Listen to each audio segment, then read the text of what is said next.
This is Corey Long here at the UAGame Social Media Lounge with the white team head coach, Steve Mariucci, switching from from the black team to white team this year. We lost last year, so we flipped sides. See if we change our luck, right? Oh yeah, absolutely. But this is your third year doing this overall, and you've now seen a lot of talent come through. Some of the players that you've coached in this game are now doing big things on Saturday. You've had a chance to meet these young men these couple of days. How exciting is it to see some of these kids that you remember coaching doing big things on Saturday? You know, really, Corey, that's the fun thing about this, because to watch a Braxton Miller who actually played against us. Driscoll, the quarterback at Florida, was on our team. He ran for 60 yards for a touchdown.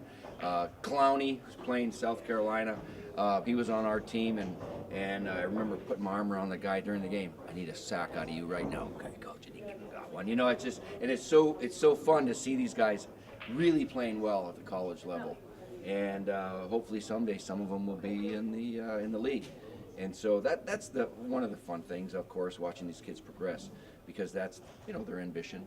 Some of them will get there and some of them won't, but it's fun to see them at the high school level when they're just 17 years old, 18 years old right now.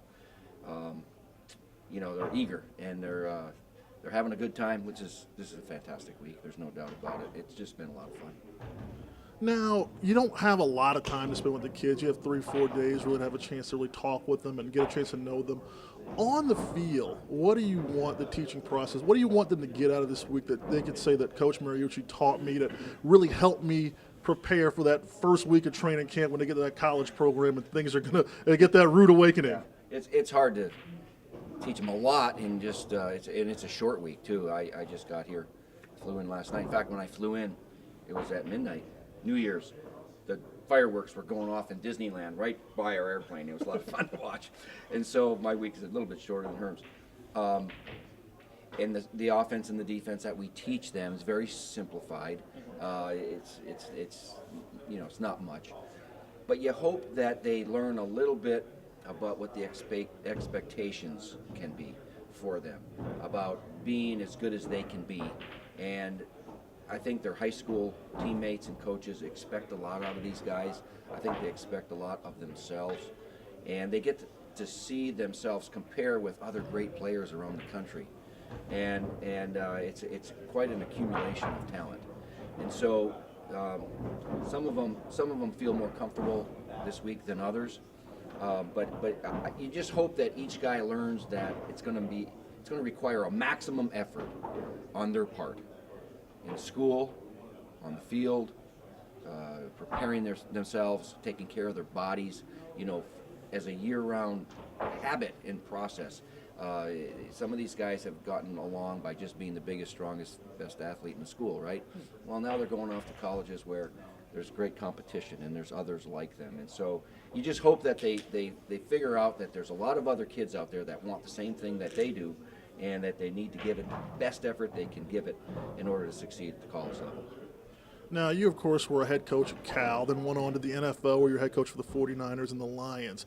And so much of what we talk about with athletes, especially when you get them at this age, is off the field and making those decisions that's going to help you be successful in college and show the league that you're a professional and you can handle the responsibilities of being a pro football player. When you get a chance to just have a little bit of one-on-one time with the kid and maybe say something about making off-the-field decisions, what do you want to tell them about how important it is to act properly off the field? Yeah, and that's something that I think they get constantly reminded. I hope they do, by the folks who raise them, their coaches, their teachers, coaches at the next level.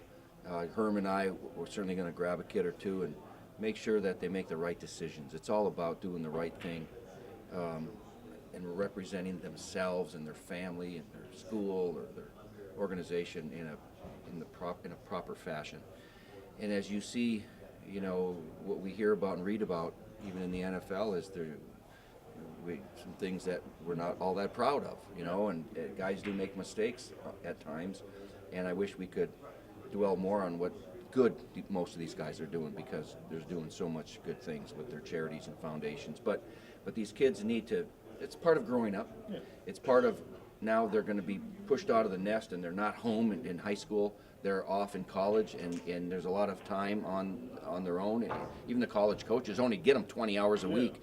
There's a lot of time where they have to make their own decisions and be a man and grow up. And so you just hope that when they have a chance to do right or wrong, they choose to do right. And it's part of the growing process. And if we can say something or help them in any way that allows them to make that one good decision or avoid a bad decision, boy, it's worth it.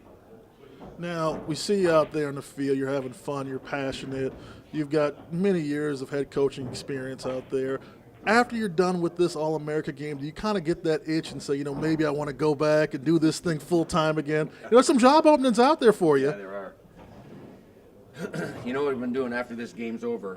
Dion and I are getting on an airplane in Tampa right after the game's over. Probably won't even shower, and we're going to fly right back to Los Angeles because I've got a 4.5-hour show to do in the morning on Saturday before the wild card weekend. So we've got a very busy weekend with the NFL Network, and so I don't have time to be looking at these jobs. And we just went through what they call Black Monday, where a lot of NFL coaches get let go, and it's not just about them; it's about their staffs and their families, but that's the business we sign up for, right? There's no guarantees, nothing's forever. Do I miss it? Of course. You miss parts of it, but there's there's something about television that's a lot of fun too. If you're following the National Football League and you're following the draft, and we're still in the same arena, maybe not on the 50-yard line on game day, but I'm sure both Sherm and I get the itch every now and then. But you got to scratch it, Well, we're glad to have you contributing to football in whatever way you can. Thanks so much, Thank Coach. You. Enjoy being here.